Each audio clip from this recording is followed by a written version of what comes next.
نحمده ونصلي على رسوله الكريم أما بعد فأعوذ بالله من الشيطان الرجيم بسم الله الرحمن الرحيم رب اشرح لي صدري ويسر لي أمري واحلل عقدة من لساني يفقهوا قولي السلام علیکم ورحمۃ اللہ وبرکاتہ۔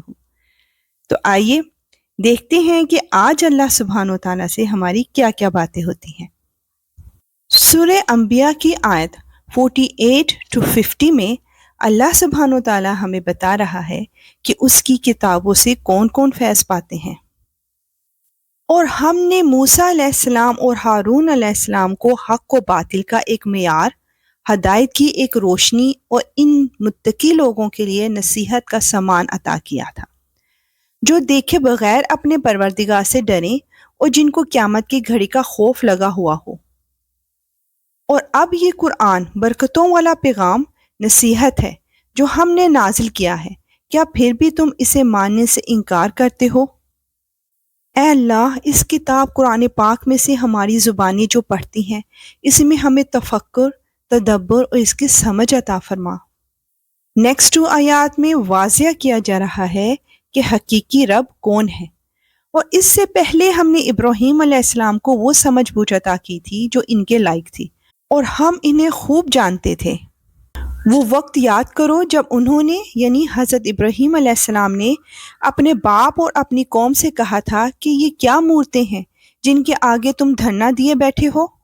آیت 53 to 64 میں بت پرستوں پر حجت تمام کر دی گئی ہے۔ وہ بولے کہ ہم نے اپنے باپ دادوں کو ان کی عبادت کرتے ہوئے پایا ہے۔ ابراہیم علیہ السلام نے کہا، حقیقت یہ ہے کہ تم بھی اور تمہارے باپ دادے بھی کھلی گمراہی میں مبتلا رہے ہو۔ انہوں نے کہا، کیا تم ہم سے سچ مچ کی بات کر رہے ہو یا دل لگی کر رہے ہو؟ ابراہیم علیہ السلام نے کہا، نہیں، بلکہ تمہارا پروردگار وہ ہے جو تمام آسمانوں اور زمین کا مالک ہے، جس نے یہ ساری چیزیں پیدا کی ہیں، اور لوگوں، میں اس بات پر گواہی دیتا ہوں۔ اور اللہ کی قسم، جب تم پیٹھ پھیر کے چلے جاؤ گے تو میں تمہارے بتوں کے ساتھ ایک ایسا کام کروں گا جس سے ان کی حقیقت کھل جائے گی۔ چنانچہ ابراہیم علیہ السلام نے ان کے بڑے بت کے سوا سارے بتوں کو ٹکڑے ٹکڑے کر دیا تاکہ وہ لوگ ان کی طرف رجوع کریں۔ وہ کہنے لگے کہ ہمارے خداؤں کے ساتھ یہ حرکت کس نے کی ہے؟ وہ کوئی بڑا ہی ظالم تھا۔ کچھ لوگوں نے کہا، ہم نے ایک نوجوان کو سنا ہے کہ وہ ان بتوں کے بارے میں باتیں بنایا کرتا ہے، اسے ابراہیم کہتے ہیں۔ انہوں نے کہا، پھر اس کو یعنی حضرت ابراہیم علیہ السلام کو سب لوگوں کے سامنے لے کر آؤ تاکہ سب گواہ بن جائیں۔ پھر جب ابراہیم علیہ السلام کو لایا گیا تو وہ بولے، ابراہیم علیہ السلام، کیا ہمارے خداؤں کے ساتھ یہ حرکت تم ہی نے کی ہے؟ ابراہیم علیہ السلام نے کہا، نہیں، بلکہ یہ حرکت ان کے اس بڑے سردار نے کی ہے۔ اب انہی بتوں سے پوچھ لو اگر یہ بولتے ہوں۔ اس پر وہ لوگ اپنے دل میں کچھ سوچنے لگے اور اپنے آپ سے کہنے لگے کہ سچی بات تو یہی ہے کہ تم خود ظالم ہو۔ سبحان اللہ، سمجھانے کا کیا خوبصورت انداز ہے۔ آیت 65 to 67 میں حضرت ابراہیم علیہ السلام بت پرستوں کو ملامت کر رہے ہیں۔ پھر انہوں نے اپنے سر جھکا لیے اور کہا، تمہیں تو معلوم ہی ہے کہ یہ بولتے نہیں ہیں۔ ابراہیم علیہ السلام نے کہا، بھلا بتاؤ کہ کیا تم اللہ کو چھوڑ کر ایسی چیزوں کی عبادت کر رہے ہو جو تمہیں نہ کچھ فائدہ پہنچاتی ہیں نہ نقصان؟ تف ہے تم پر بھی اور ان پر بھی جن کی تم اللہ کو چھوڑ کر عبادت کرتے ہو، بھلا کیا تمہیں اتنی سمجھ نہیں؟ آیت 68 to 71 میں ہم دیکھیں گے کہ جب حضرت ابراہیم علیہ السلام کو آگ میں پھینکا گیا تو کیا ہوا۔